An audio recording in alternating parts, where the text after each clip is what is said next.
One, two, three, one, two, three. This is Julian Assange. Can you hear me? Okay. I hope everyone can see me and hear me. I'm here responding to this Reddit. Okay. Well, I'm Julian Assange, founder and editor of WikiLeaks. As most of you will know, WikiLeaks has been publishing for 10 years now. And during that time, we've had many battles. In February, the UN ruled that I've been unlawfully detained for the past 6 years without charge in the United Kingdom, a ruling that was reinforced, not many people noticed, again on November 29th. We're entirely funded by our readers, and during the US election, Reddit users mined our material, our publications, in a really very impressive way. Some other people on Twitter and Vote also doing similar thing, and 4chan. Yes, okay, coming up with sometimes a lot of rubbish, but amongst that, excellent material. For Reddit, that occurred particularly in the Reddit WikiLeaks group, the Reddit the Donald group, which is a Donald Trump support group, the DNC Leaks group, and a couple of groups associated with the Bernie Sanders campaign. So the staff here at WikiLeaks are really happy to see that happened as a result, well, partly as a result. WikiLeaks was the #1 reference political topic across Facebook during October and the first week of November, and the same is also true for Twitter. On Facebook, WikiLeaks was the #2 topic in absolute terms, not just political topic, but of all topics during October. The #1 topic was people sending pictures of themselves for the Halloween period.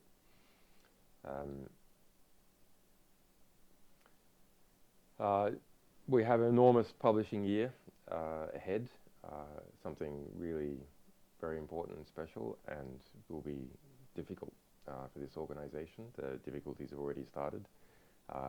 We're used to difficulties. A lot of the staff quite like that feeling of challenge.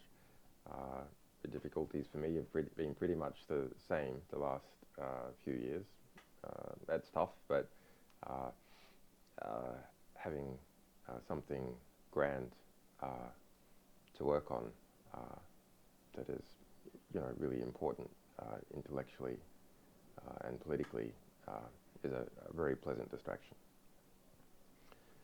So people, I'll go through the list of questions strictly in order of vote, provided there's no duplicates, and people can transcribe my answers, and we will cut and paste the best transcriptions into my comments posted on here, so there's a nice written record as well. And by best, I don't mean the transcriptions which have every R that I make, but rather the ones that are the easiest to read and the most faithful to the ideas being expressed.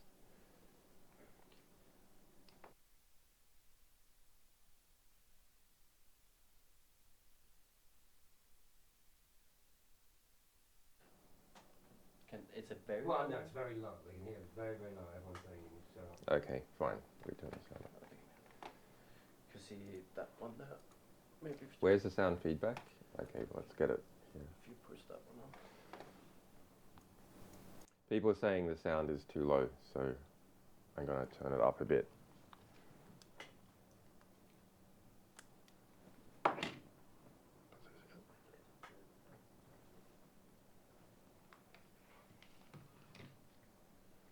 Can you hear me? Is that okay?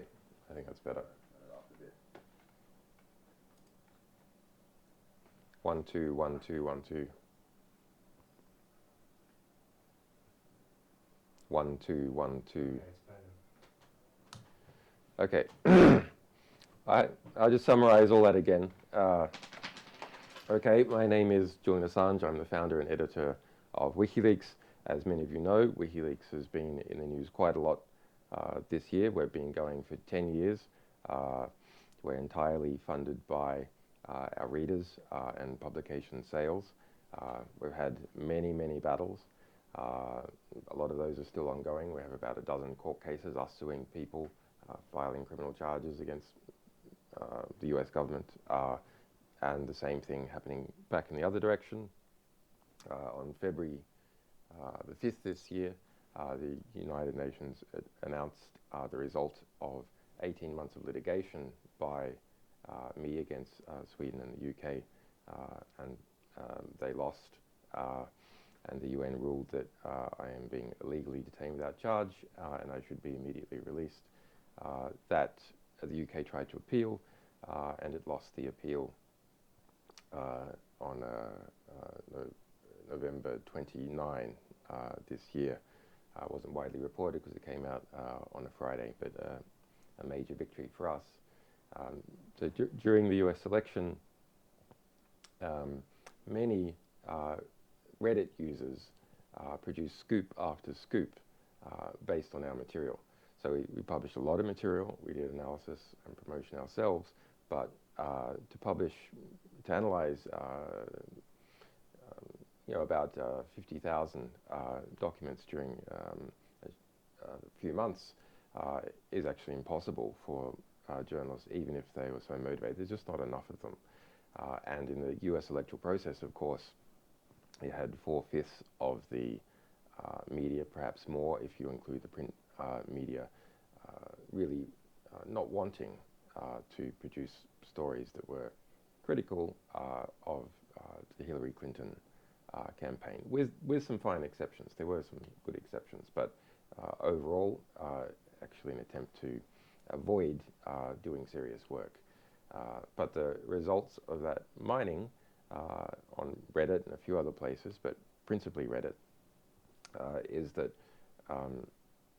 those discoveries were then picked up in social media and in the conventional press, and as a result, WikiLeaks during the last 5 weeks of the election was the #1 political topic on Facebook and the #1 political topic on Twitter, according to stats from those companies and independent research. We have a huge publishing year ahead, very serious, very special, a bit scary to us, but we like the challenge that causes. And I encourage all of you to help and back us, because we're going to need a lot of support to properly deal with the backlash and make sure that the real importance of what we're publishing comes out and is not distorted. Many of you will have seen the incredible distortions that have been pushed, comes out of the electoral period, but a lot of those things happen even outside that.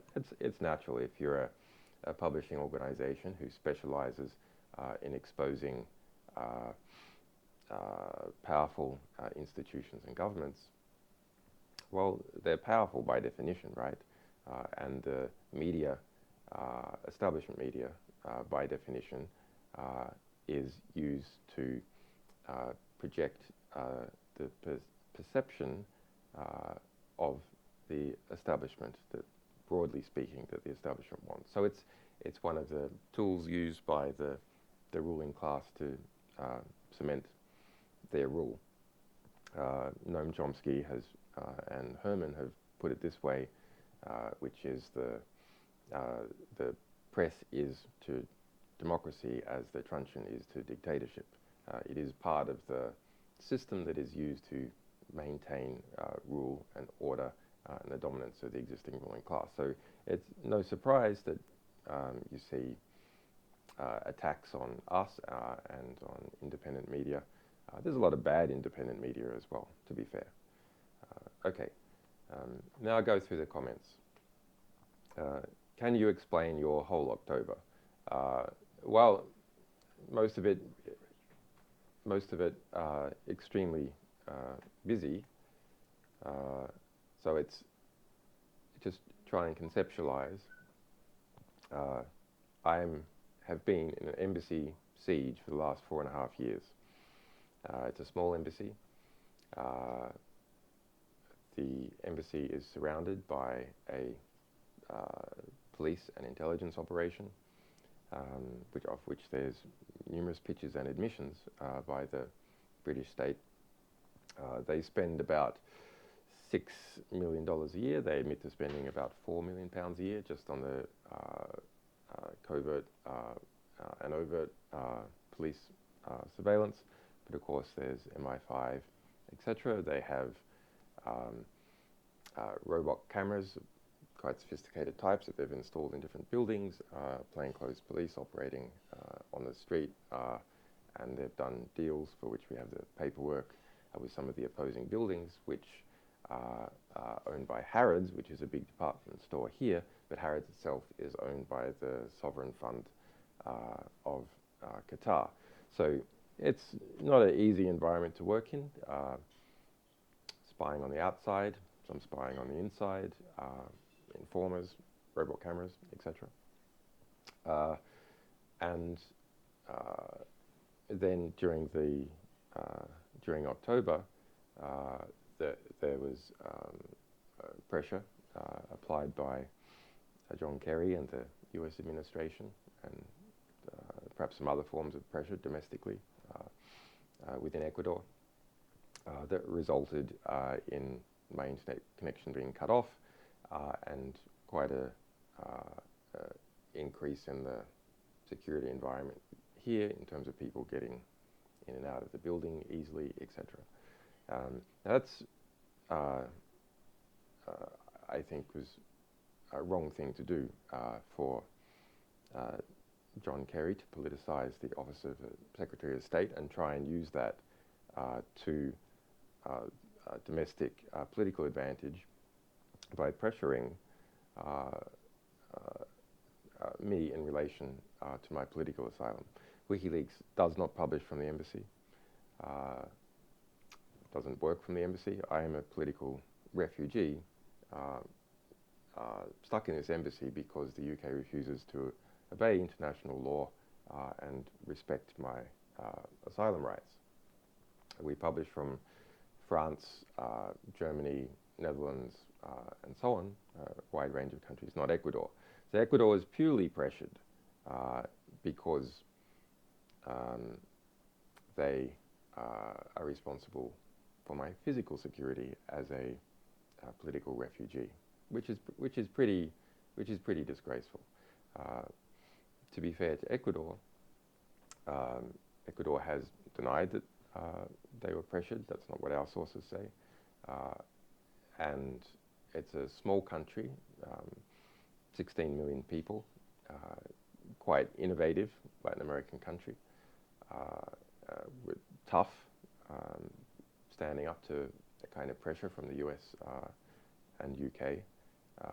But it has its own election, February 17, and you can see that it wouldn't want an allegation that it had interfered, which it hasn't, with a US election being used as an excuse by Hillary Clinton, who was the predicted president, to interfere in the election in Ecuador.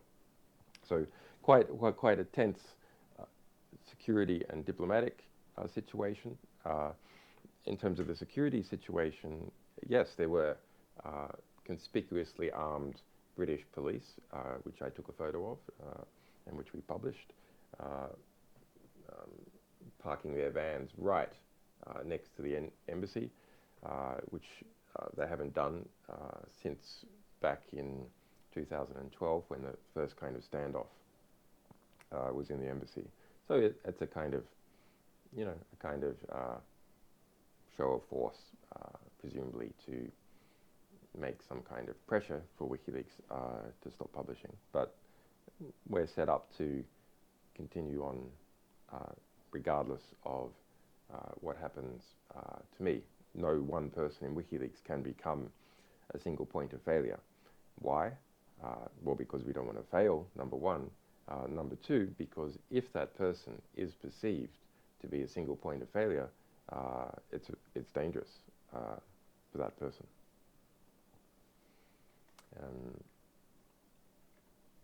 So it's a question on Edward Snowden.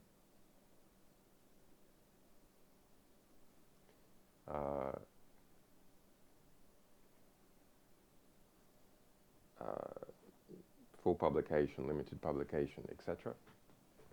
And do we differ in our perspectives? Well, Edward Snowden is a whistleblower. He committed a very important and brave act, which we fully supported to the degree that I arranged with our legal team to get him out of Hong Kong and to a place of asylum.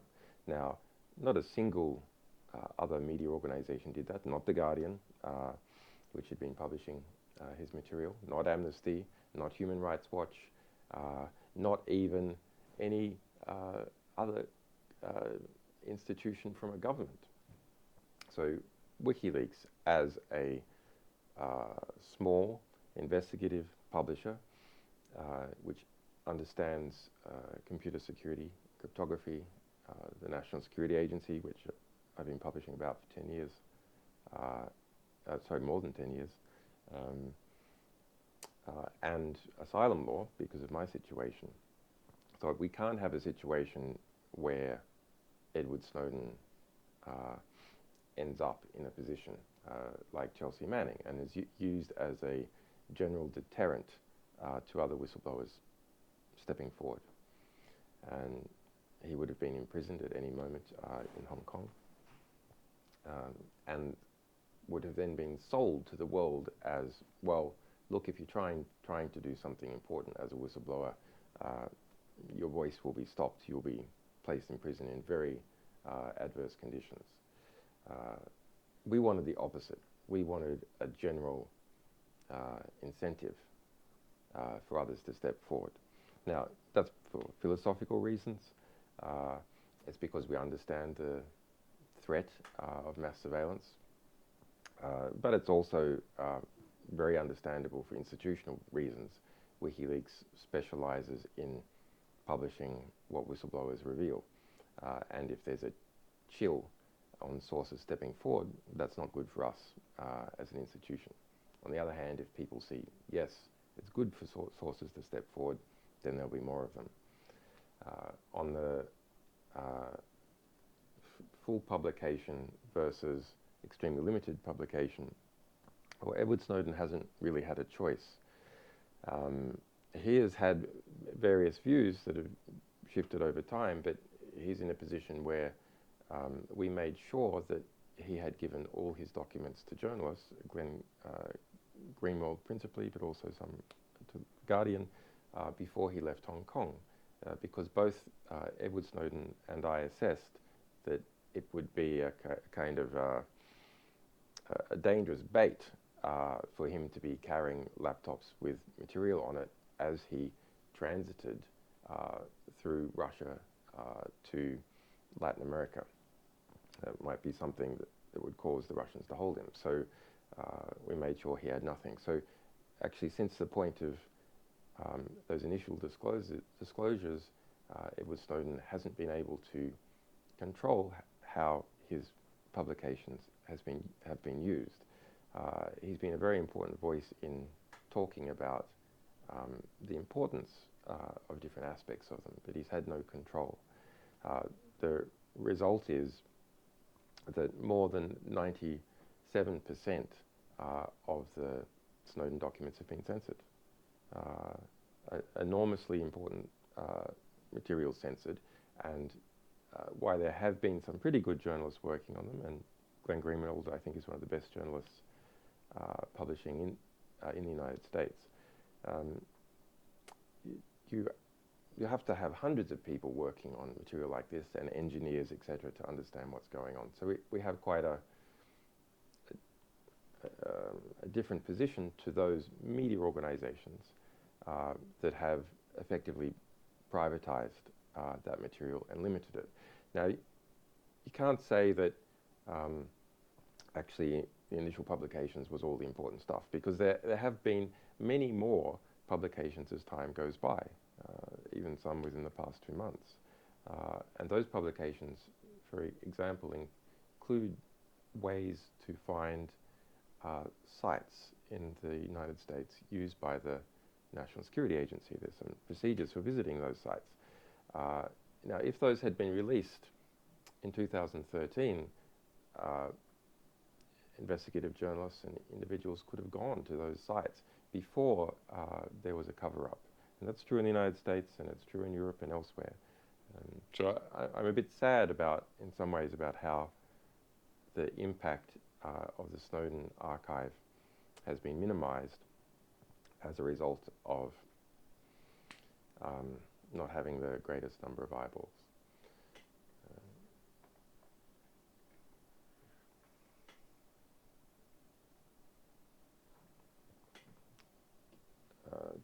Too many people in the overall general public have the mindset, if I have nothing to hide, then I have nothing to fear in regards to privacy. This is absolutely false. I'm reading question.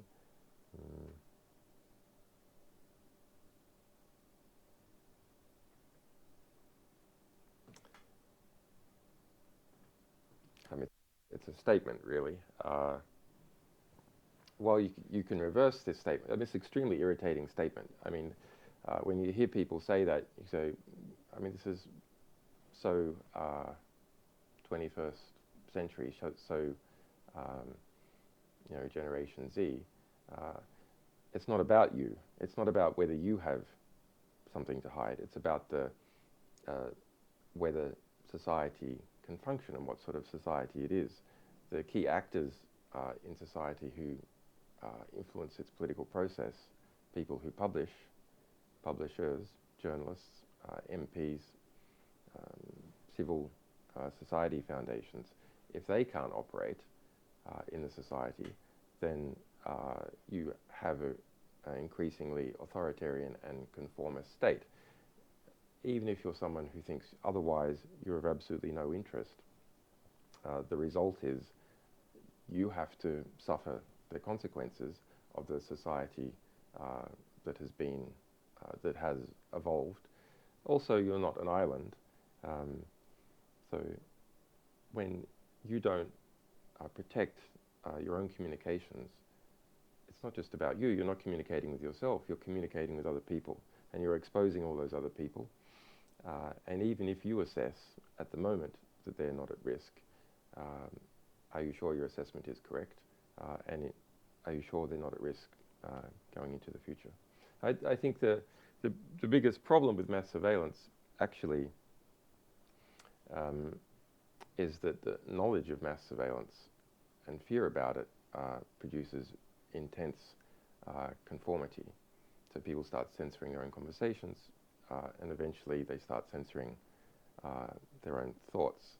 So it's not enough to create fears about mass surveillance. One, at the same time, has to create understanding of how to avoid mass surveillance, or understanding that at the moment, most of the mass surveillance authorities, like the National Security Agency and the organs it feeds, are pretty incompetent.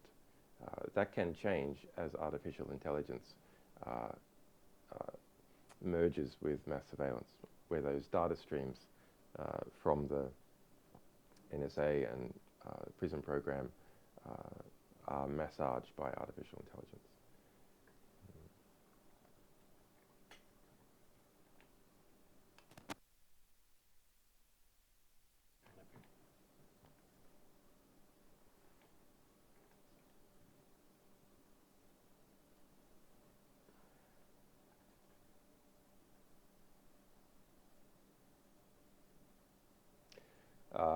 Okay, it's a question from Sam C0, And have you seen the WikiLeaks post on Twitter saying that they're thinking about making a list of every verified Twitter user, complete with full name, addresses, phone numbers? Seems a bit silly to me. Well, of course we didn't. It's a false story. WikiLeaks never posted any such thing on Twitter. The primary WikiLeaks support group, WikiLeaks Task Force, said we are thinking about creating what data points are needed to create a map of ingredients, a map of predictors to understand the relationships between people who are involved in influencing on Twitter. So verified users are influential, who influences those users. But that's a discussion question by a support group, and it explicitly stated that it was not about publishing addresses. So it's but it does seeing that story spread. Well, why is it spreading? It's spreading because of two reasons. Number one, as a result of the efficacy of our publications, and they're damaging the ruling class in Washington and more broadly in the United States, there's a desire to reduce our reputation in the establishment press. And so those things are grabbed onto, taken out of context, and promoted. There is a second reason which is pretty interesting. And the second reason, at least it's my analysis that this is the second reason, is that there exists a two-level class hierarchy on Twitter. So people with blue ticks, people without blue ticks. There's about 230,000 with blue ticks, and they correspond to something like about 30% of those people who would consider themselves to be members of the establishment in the English-speaking countries. So those are MPs, journalists, CEOs, etc. People who are representative in some way and therefore have a need to interface with the public. So about a third of those types, in particular the younger and more upcoming ones, are on Twitter. And they have blue ticks. So you have here both an identity phenomenon, where someone is branded with identity of a blue tick, and so an identity politics emerging in this group, and also a class phenomenon. And so the recontextualization of the WikiLeaks task force discussion point into a threat against this identity group was then widely spread by that identity group and lined up fairly neatly with the politics of something like maybe 80% of that identity group. It's quite interesting.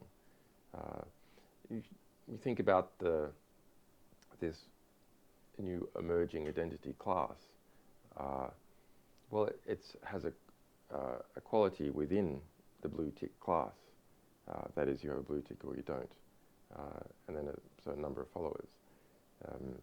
And so such metrics looking at what the relationships are between those people in the blue tick identity class and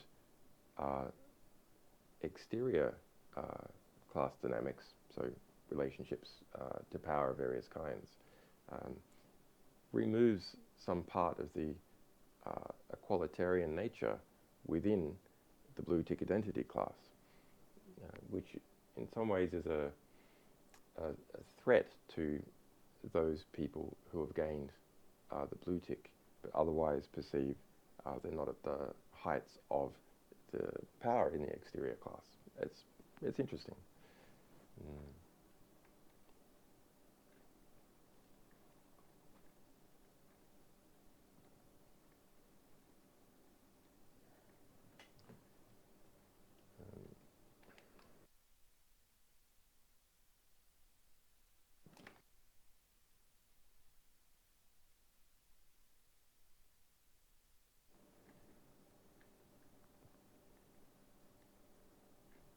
It's a bit difficult to pick.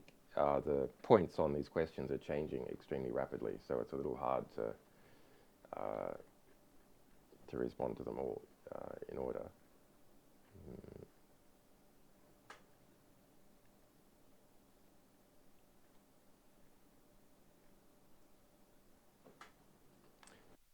Okay.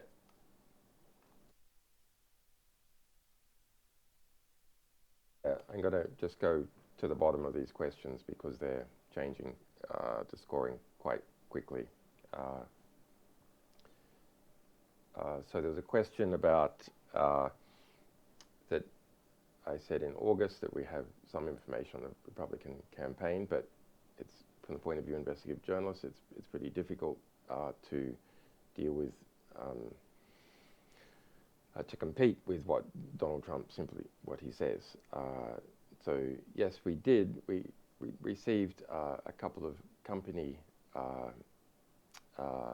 registration extracts, and then our team looked at them, and they were already public. So it was already public information. And WikiLeaks specializes in the publication of information that's not yet public.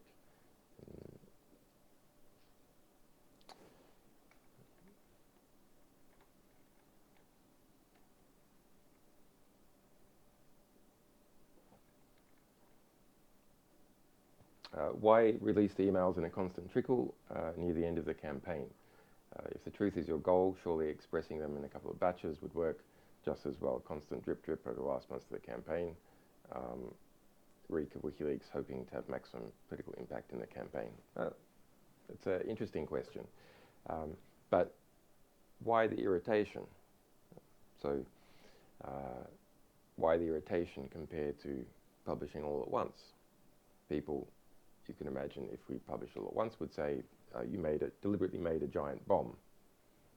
You deliberately published all at once in order to have maximum political impact. Well, in WikiLeaks publications over the last 10 years, we've used a variety of publication strategies depending on the amount of material, how readily engaged the audience is, what the time frame is for publication. And what we've found is that you want to closely match the demand curve with the supply curve. So people can read a limited amount of words each day. Just think about it. There's a finite number of people, there's a finite amount of time, and there's finite reading speed. So their demand for words, even if they're 100% interested in that subject, is finite. So it's optimal to match the demand for a particular type of information with the supply of that information. If there's oversupply of information above the demand for it, then the oversupplied part is not read. And of course, we want our publications to have maximum possible readership, understanding, and our sources of all kinds want maximum possible impact. They don't want to go through these risks for their material to not be read.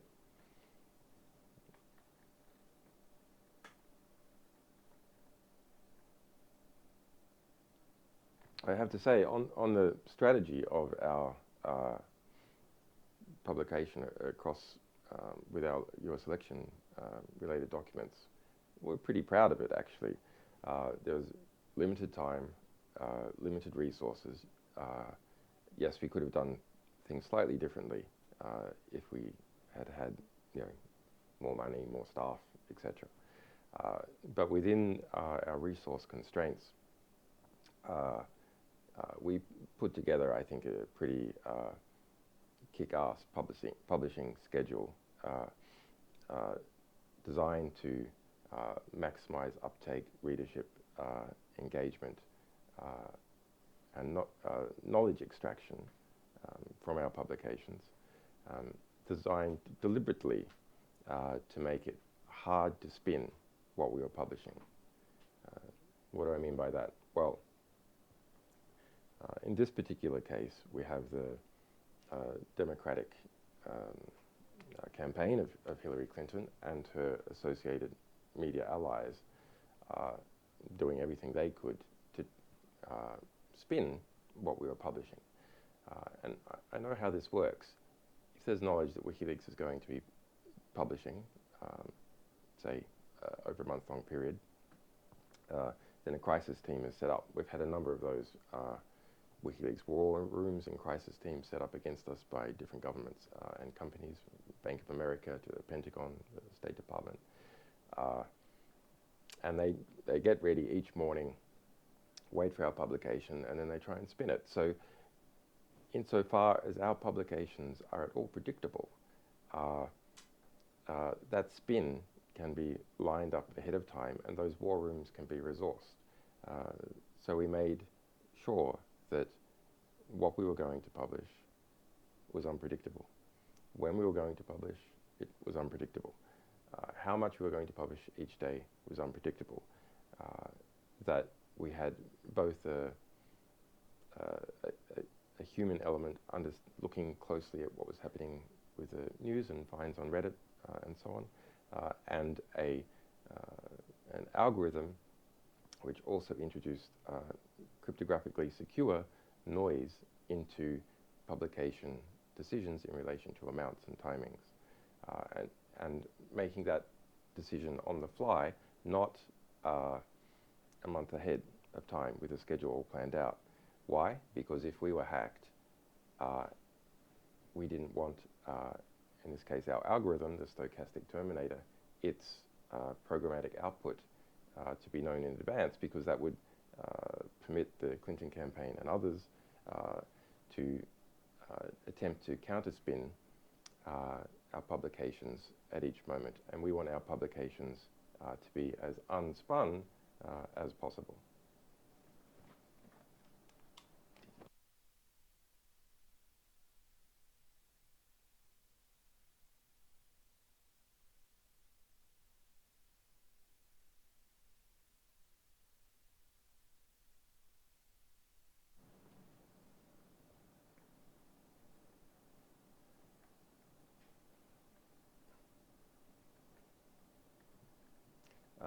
Okay, so there's a question. Please address the allegations that WikiLeaks has a friendly relationship with Russia.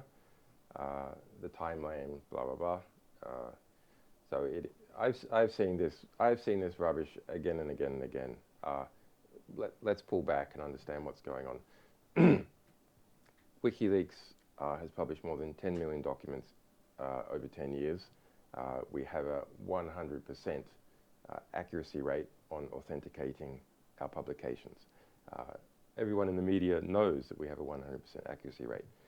So despite our publications affecting powerful groups which are related to the media, establishment media is in a difficult position, which is we have perfect credibility of our publications. So one has to make ad hominem attacks to try and color perception of the organization involved, and therefore color the publications, because no direct attack is possible. And so we get all sorts of ad hominem attacks about WikiLeaks, about our sources, about me. I've been called a dog torturer, a Mossad agent, a CIA agent, a Russian agent now, a pedophile recently on MSNBC, on CNN, just twice in the last week. So, yeah, attacks in relation to Russia are just one of those factors. WikiLeaks has published more than 800,000 documents that relate to Russia or Vladimir Putin. Most of those are critical.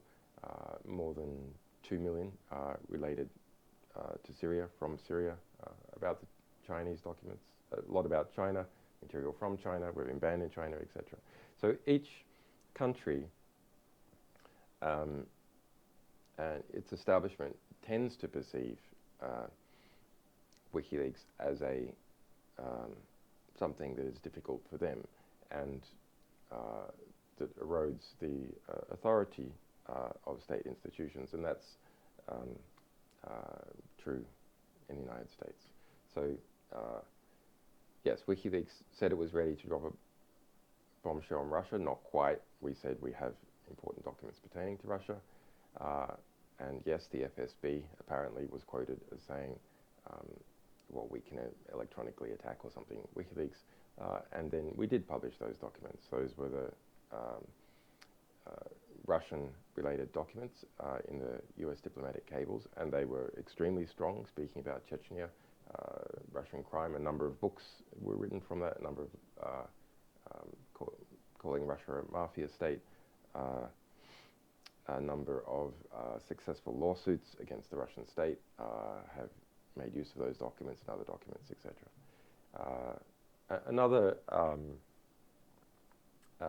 Another common untruth that is told is the claim that I worked for RT, the Russian state TV. It's absolutely false. In 2012, we set up a production company, and our production company worked with Dartmouth Films, a UK production company, and a distributor whose name I can't, Journeyman Pictures, and 12 episodes were filmed of me interviewing people. It was called The World Tomorrow. It's the first TV thing I ever did. And we licensed that to a dozen different organizations, and RT was one of them. And RT aggressively promoted it internationally, and then people tried to twist this story into me working for RT.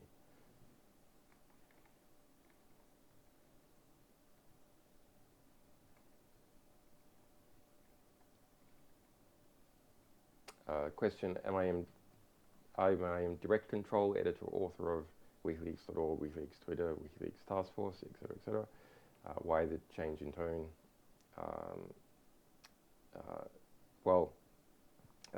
Those accounts are maintained by a number of people, including me. I am the editor and publisher of WikiLeaks, so formally I have all the control, blame, and responsibility, and unearned credit for what we do. Yes, of course, if there's a difficult situation at the embassy or the internet is cut off, it changes, if you like, the amount of the speed at which I can have input into the rest of the team. So you might see a slight shift, but I have full confidence in my people. I mean, they've gone through hell and back with me. They're really tough, smart people. Incidentally, when you look at how tough they are, so when my internet was cut off here, and there's also problems with radio signals coming out of this embassy, it was a difficult time, lots of pressure, and lots of pressure on WikiLeaks itself. So that's a situation like, if you like, troops are losing their commander during the middle of a battle with bombs raining down on them. What usually happens to troops like that? Well, they'll scatter, they get scared, they go home, they get careless. But not our people. Middle of that battle, lots of political, ideological attacks, smears, having more difficult contact with me. No, we didn't even lose a single day in our publications as a result. And that comes about because of planning and because of the experience and robustness of the staff of WikiLeaks. And exterior support also, of course, keeps our spirits up.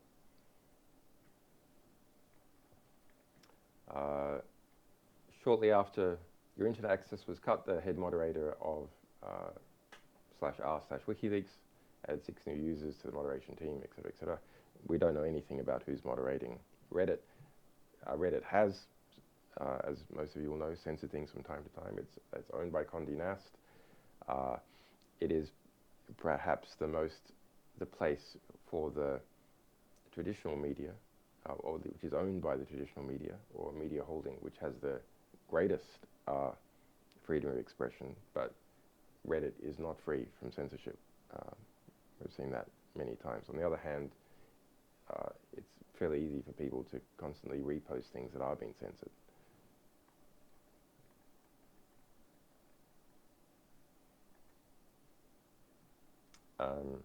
Okay, so there's a question on am I alive, am I kidnapped, etc., etc. Okay, so this is the whole proof of life topic. So it's very, we saw that evolve, and it's both gratifying and a bit alarming. I'll explain why. So personally, and the rest of the team at WikiLeaks were very pleased that there was such an expression of concern about how we were doing. We expected all these attacks, and if you looked at my public statements and some of the statements tweeted by WikiLeaks in the lead up to my internet being cut off and to that difficult diplomatic situation, we were saying, you know, the attacks are going to come in, we're going to need people to defend us, we're going to basically need an army to get through this.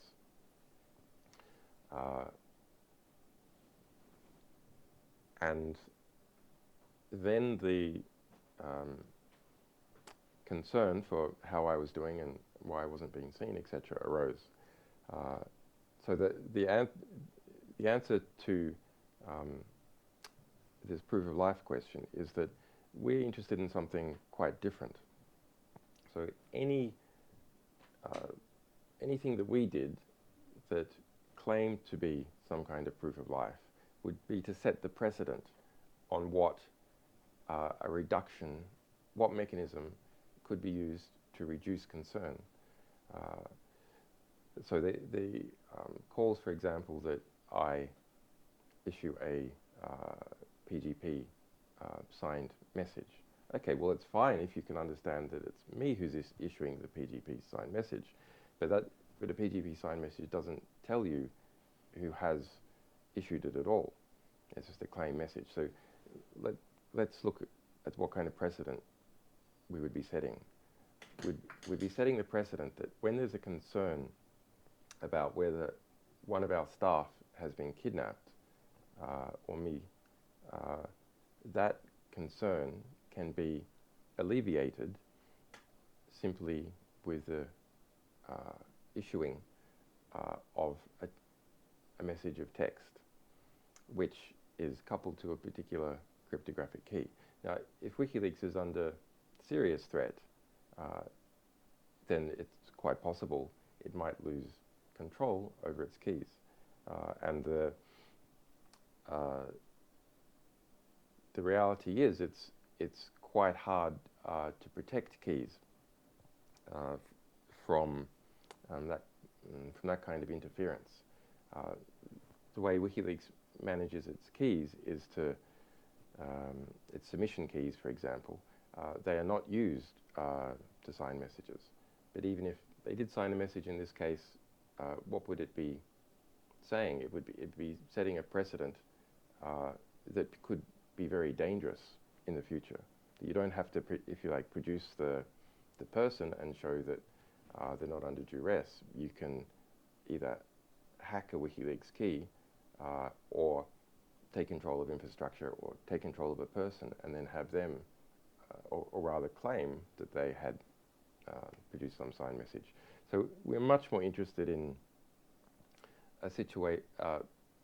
creating a precedent for proof of life, creating a precedent for proof of freedom from duress, or making it hard for our people to be under duress.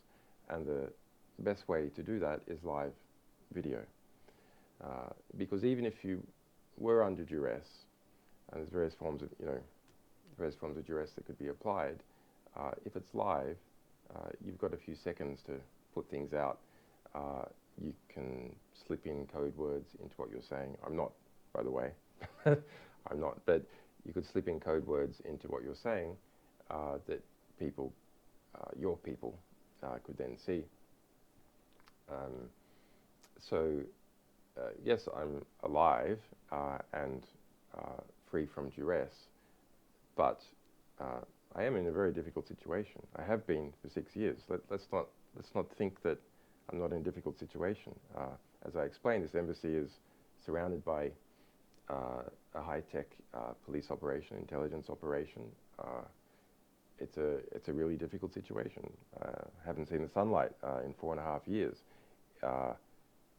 It's a tough situation. I'm tough, but you know, you should be concerned about the situation. And what we had hoped is that those people concerned with my safety would direct their attention to those people who are responsible for the situation. That's the UK government, the US government, and the Ecuadorian government. Now, some of you did, and that's quite possibly why the internet was put back on, because of that expression of concern. But when the concern became very prominent, the result was a black PR campaign tried to infest the concern and take it off somewhere else, and largely succeeded. That was very interesting to watch and play out. What happened? Fabricated messages claiming to be from our staff were posted on 4chan, on Reddit, etc., on videos claiming to be from Anonymous. Completely fabricated. Dozens of them. And what was their intent? What were they calling for? They were calling for people to not trust WikiLeaks, to not give it leaks, and to not give it funds. I mean, it's obvious who benefits from the production of such a black PR campaign. And it should be obvious in hindsight to all those people who are trying to support me that those type of messages were deliberately intended to undermine WikiLeaks and in fact undermine my support. So just if this sort of thing happens in the future, think to yourselves, is what is claimed undermining the ability for WikiLeaks to operate, the ability for it to get new information, and the ability of it to financially support itself? And if the answer is yes, then you should be extremely skeptical about what the claim is. Okay. But we are, having seen how concern for us can be manipulated and misled, but also the degree of concern, we now have a game plan for if this kind of thing happens again, and are pleasantly confident about the kind of worldwide support we can get if we get a similar type of attack again in the future. And yeah, once again, yeah, you can see that I'm speaking and maybe apparently sane, but don't reduce your concern. I am in a difficult situation. That's a reality. But the difficulty of the situation is well expressed on justiceforassange.com, the UN findings, etc. WikiLeaks itself is also, its staff are in a difficult situation, constantly spied upon, harassed, etc. So yeah, support us now. Don't wait until we are in a difficult situation that might be difficult to get out of. make sure we're strong now going into difficult situations as a result of what we publish.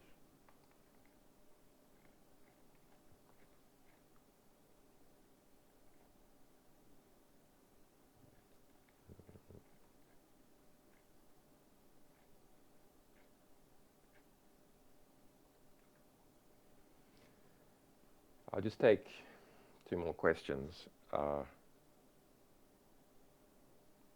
I'll try and refresh to see if anything has come up that's new.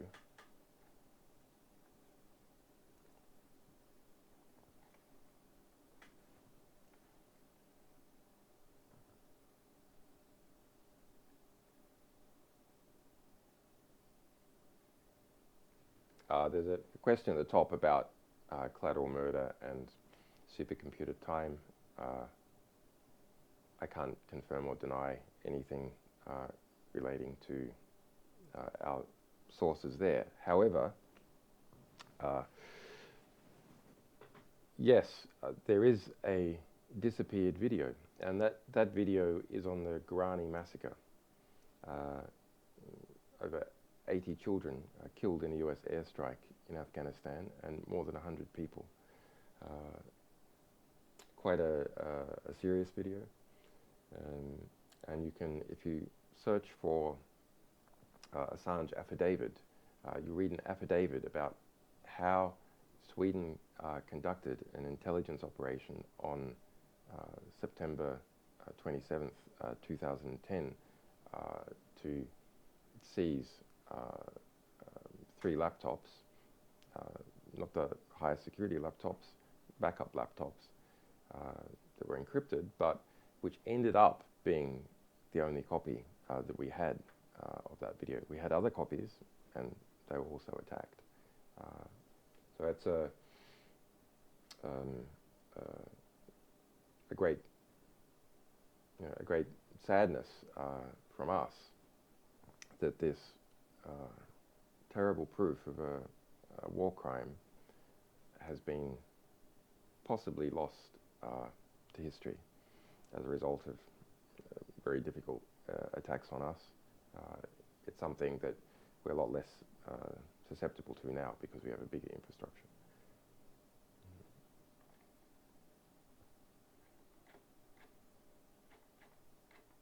Okay, I think, there's a question on the Panama Papers.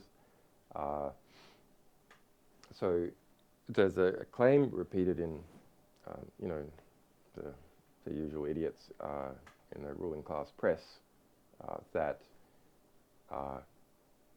WikiLeaks said the Panama Papers had been produced by CIA, US intelligence to attack Vladimir Putin. Absolutely not. In fact, we explicitly stated that we did not believe that was so. The key journalists and newspapers who collected the Panama Papers in Germany are our publishing partners. So we knew about the story, we aggressively promoted it. However, the particular story that came out on Vladimir Putin, and which was pushed as the leading story in the Western press, rather than issues related to, say, David Cameron or Western figures coming out of the Panama Papers, was funded and produced, was funded by USAID and Soros Foundation. And they funded an organization called OOCPR, which does sometimes good work, but it is based in I think it's based in Maryland, but it focuses exclusively on negative stories about the Russia and the former Soviet states. So you have a story on Vladimir Putin produced by an organization which exclusively focuses on Russia and the former Soviet states. That's based in Maryland, that's funded, and the only funders listed by USAID and the Soros Foundation. So that is no model for integrity, and that's what we said.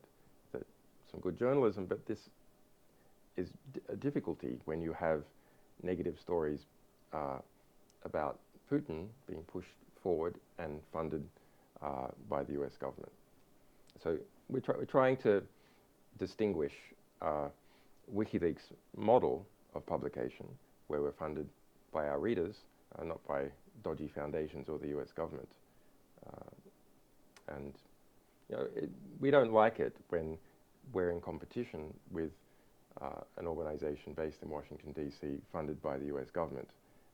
And readers should be able to distinguish which source is more reliable to give you the truth. One that's funded by a government attacking a figure in another government, or one that's funded by its readers and has a track record of publishing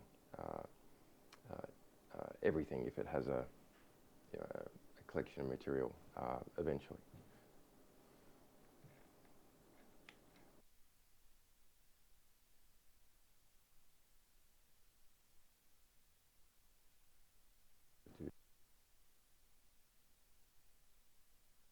Okay, there's some people saying I should,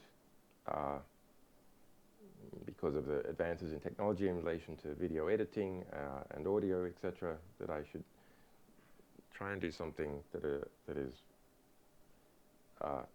establishes what I'm saying now, as opposed to these questions were planted and said from some time ago.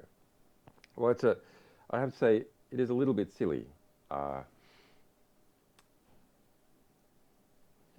in relation to us being under pressure. We have been under a lot of pressure, but we're very good at resisting pressure. But in relation to whether I'm alive or kidnapped, actually it is a bit silly. So if you look at people like John Pilger, for example, long-term friend of mine, runs my defense fund, is a famously brave investigative reporter. My lawyers, close friends, people like Laurie Love, the Ecuadorian government. If you think about the number of people who would actually have to conspire and the amount of work that would have to be done to produce these false images, there's too many. That's a social proof, and to understand that, one needs to look at the costs and understand the costs involved in trying to pull together all those people and trying to keep a lid on them and engage in all this kind of fabrication technology, which does not yet exist in a capacity, as far as anyone can tell, in a capacity to do what is done. To do all that, that's the cost. And then, but for what benefit? That's an interesting question.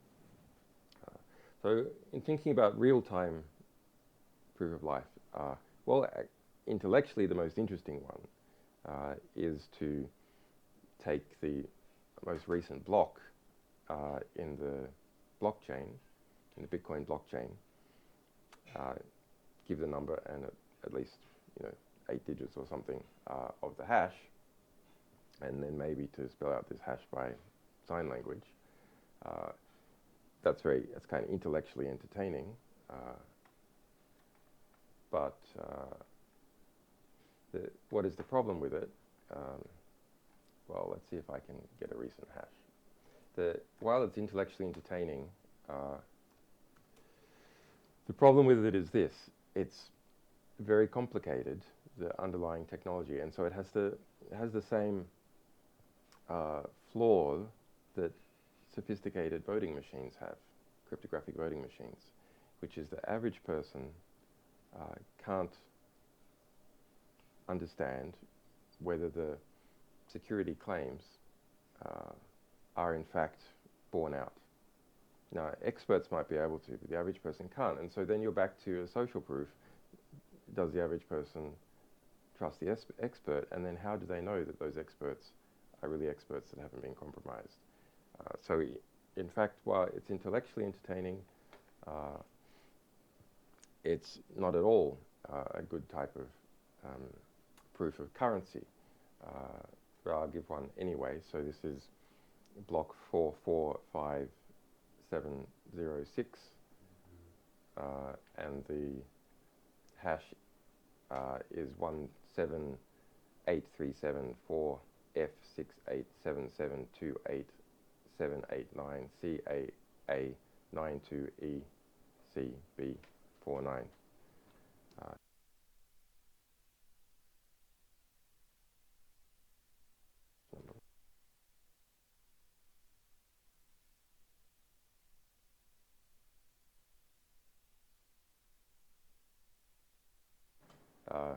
Okay, I think I made a mistake in the block number, which is going to drive everyone crazy. So the block number 447506. See, this is how you can tell it's real time with some mistakes. Hash 1783674F687272879CAA92ECB49. Okay, intellectually entertaining. You don't actually have to read out the whole hash number. Maybe 8 digits or something combined with a block number would be enough to show currency within a 10-minute, hour period, something like that. But actually, the better way to show currency is news that can be widely checked, is widely spread, and is unpredictable before it happens. The best would be, a few different natural disasters, maybe a lot of weather measurements,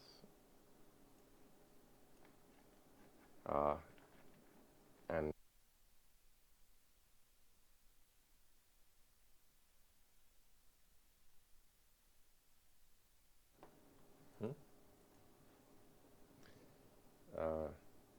and are we unmuted?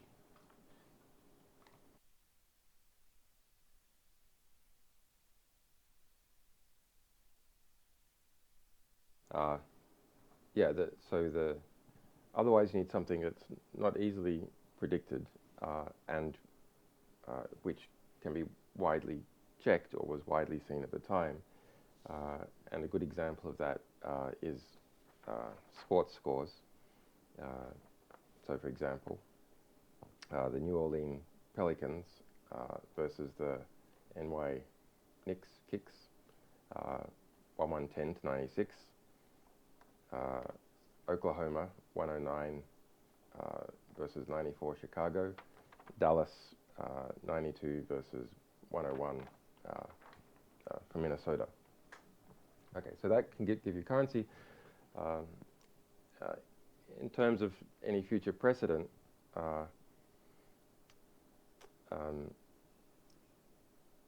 if I disappear or someone else disappears, the answer to whether we're okay and under duress is given by two things, or should be given by two things in future. Number one, by lawyers, friends,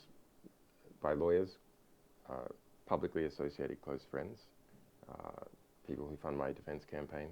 So let's look at those. John Pilger, the Courage Foundation, people associated with it, by lawyers such as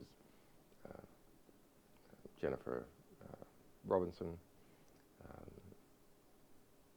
Margaret Ratner in the United States, Melinda Taylor, and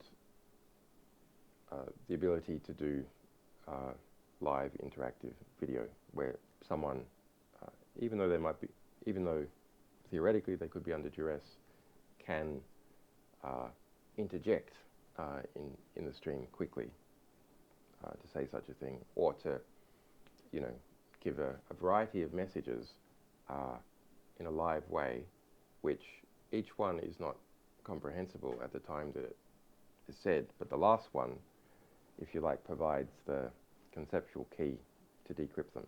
I'm not doing this now. I'm not doing this now. So, yeah, I very much appreciate the support. It had some good effects.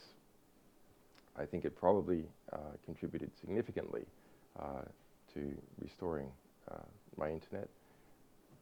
A lot of that well-intentioned support was waylaid by a black PR campaign, so don't let that happen again. And that's it. Thank you, Reddit. Thank you, Redditors, for spending so much time on our material. Yeah, we're really, really happy with it.